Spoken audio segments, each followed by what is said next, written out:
And it was unanimous, which was kind of cool, meaning everyone who was here that night had written back to me, I want to grow in my faith. I want my faith to be stronger, and it's something that I want to grow in. And then we looked at different ways that God grows our faith. Well, tonight I want one last sort of thing that you really need to consider. Faith it's kind of a difficult thing to measure, you know, like how much faith do I have? But the Bible gives us this one really cool verse that's a simple beginning point as far as measuring your faith. So in James 2:26, James wrote, just as the body without the spirit, right? You have the spirit inside of you. Just as the body without the spirit is dead, so faith without this is dead. You know what this is? Here it again, James 2:26. It says, just as the body without the spirit is dead, so faith without this is dead. Where? It's not prayer. Good idea. It's faith without faith is dead? No, it's not faith. Although that makes sense. Answer the question again. The verse says, and we're just leaving out the blank. Just as the body without the spirit is dead, so faith without blank is dead. One more shot, good. God! It's not God, though. Oh, yeah. Courage? Courage is a good idea, but not courage. Love? It's not love, even. The body. It's faith without the body. Without the body. I know. There's only one left. There's only one left. Oh, there's not. I'll take two more. Food? Bravery? It's not bravery. The Bible. It's not the Bible. All right, ready? Wait, give us a hint. If you remember, we started by saying your faith is a lot like your muscles. Do you remember that? And meaning if you're going to get physically stronger, right, and you're going to build muscle, do you remember what was required? We need strength. Challenge. You have to challenge yourself. So if you go and you're lifting weights, do you remember this? And it begins to get difficult and you stop, you're just as strong now as when you started. You have to take it to where it's like, oh, it's really tiring, and it starts to hurt. And that's when muscle starts to get built. In fact, we said it was the same thing actually with your intelligence. How smart you are, your IQ can be strengthened in the same way. You have to mentally challenge your thinking and you actually get smarter. You make more connections in your brain. And we said faith is the same way. Faith requires challenge, but that's not what's still in the verse. Here's what the verse says. Just as the body without the spirit is dead, so faith without deeds is dead. Meaning, if you don't put your faith into practice, if you don't somehow do something to challenge your faith, you with me guys? Right? James says it's dead. And it's not a huge measurement, it's just kind of a black and white kind of a thing. So if someone came and said, you know, how healthy do you think this person is? You might be going, well, I don't really know how healthy they are, but I can tell you one thing, if his spirit's not there, he's dead. It's the same kind of thing. How great or how strong is my faith? Well, it's really tough for me to decide how strong your faith is, but I can tell you one thing, if you don't have any deeds, it's dead. It's dead. And so go back to that picture. Imagine someone who's saying, you know what, I want to get stronger physically. I want to start building some muscles. But they don't ever work out.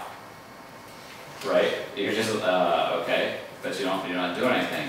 Oh yeah, but I know a whole lot. I read exercise magazines, and I know all about nutrition, and I know about the weights, and I know about the machines, and I know if I want to strengthen this little muscle down here, I know what machine to do and how many times to do it. Yeah, but do you ever use the machines? No. Oh, but I go to the gym. What? Great. What do you do when you're at the gym? What do you do when you're there? Read. I just watch. Right? And so here's the toe stomping part. Some of that could describe you. Meaning, and I want you to evaluate tonight, I want you to evaluate, is my faith dead? Because here's the mistake. Growing your faith is not the same thing as growing your knowledge. Did you hear me? Growing your faith is not the same thing as growing your knowledge. So kudos, and it's great, and I'm not putting down growing in knowledge, because that's actually really, really important. And so you maybe come here, or you go to church on a Sunday morning, and you're in Sunday school, and then you're in youth group Sunday nights, and maybe some of you go to a small group, and so you're constantly growing in knowledge. But if you can't stop and say, what did I do in the past week that was obeying and following God, that was some sort of a deed in my life, and if there's nothing, your faith might be dead. Are you with me? So even though you're saying, you know what, I show up at church, and I even pray, I even do, well, I come to youth group, right? I don't know if they're deeds. They're like going to a gym but not really doing anything. Does that make sense? Nod, yes, no, yeah. Doesn't make sense? What sense? Does it make sense that you need to put your faith into practice for your faith to get stronger? I guess. Can you give me some examples of things that possibly might cause your faith to grow? Or like I had a connection to like how faith was like dying, or like connecting to how the muscles.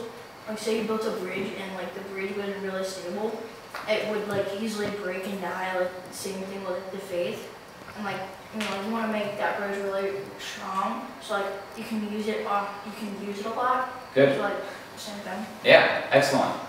What are some? Can you think of some practical things that maybe God would want and expect of you to do that would grow your faith and actually strengthen your faith? Can you think of anything? I go to this program called Edge, kind of like the youth group. Okay. And we just don't chat about stuff. We actually like we watch very good videos of like giving us an idea of like how like what people do and like how it affects others. And one time we did a food drive, and we put like applesauce and like spoons and juices in them, and we put a little card inside it, so like we always have a prayer for them. Okay, cool, neat. Any other ideas? Go ahead, Josiah. Bringing someone in youth group. Excellent. Which would that's probably right in the realm of things that would strengthen your faith. It does me too, actually. I don't know if that ever changes, if you grow out of that. Now, why? Well, there's also, don't forget, what is required, this is the key word, to strengthen faith? Challenge. So even if you're doing, are you ready? Even if you're doing deeds, all right, eventually they become easy and you just become comfortable, and it's like, yeah, that's cool, I do that. And so you built some faith. But then if you don't keep challenging it, you stay at the same level. Does that make sense? So if you're thinking, you know what? One, I want to grow in my faith. What am I doing? And am I doing anything that's really of a challenge? What is it that God is calling me to do that would be out of my comfort zone, that might be scary, that might be a risk? Those are the things. James says, you know what? Just as the body without the spirit is dead, so faith without deeds is dead. By the way, someone had mentioned, I was going to come back to it. Oh, here's a weird one. It's not even, you couldn't even plug in the word God there. In fact, right before that verse, you know what James said to his readers, who were Christians, by the way. He says, hey, you know, it's great that you believe in God. And then he basically says, who cares? Even the demons believe in God. Right? I mean, that's great. If you think that's it, I have faith because I believe in God. He was like, even the demons believe in God. And in fact, they shudder. They might know God in a way you will never know God because they're on the spiritual side of things. And then he says, look, if you really want to have faith, it's got to be more than just knowledge and belief. You have to put it into action. Faith without deeds is dead. There's a story of a guy, and he's an Egyptian. His name is Pharaoh. And he was a businessman, and he went into this sort of the slums of Egypt, where there was just poverty and crime and drugs and just that kind of a place. And God really touched his heart to say, you know what? These people here need Christ. And he really felt like God was calling him to start a church. He was a wealthy business guy, and he's in a Muslim country. And so it was this step of faith that he needed to take, but he was obedient to it. And so he went and he got trained, and he started a church in this like poverty-stricken area. And they just had this, it was a couple of years ago, this huge prayer day.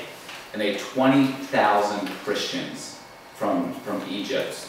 And there's not that many Christians, so you're talking about maybe all of them in that area, showed up to pray for the Muslim world. And he was at the heart of that. And that's what happens when you put your faith into practice, and his faith grew. And what's cool is really his story. The reason he was in that sort of poverty slum area is he was meeting a Christian that he knew, who's the one whose testimony led him to Christ. And so this Christian he knew was a garbage man. That was his job. And the people in the slums, we don't even have this in America to the best of my knowledge. But maybe I'm just ignorant of it. But in a lot of those countries, people live by going through the trash. That's what they do, either to find food or find things that they could sell or trade. And so this guy was actually employed as a garbage man. But his family, that's what they did. They went through the trash. Well, one day, he finds in the trash this watch. $11,000 watch.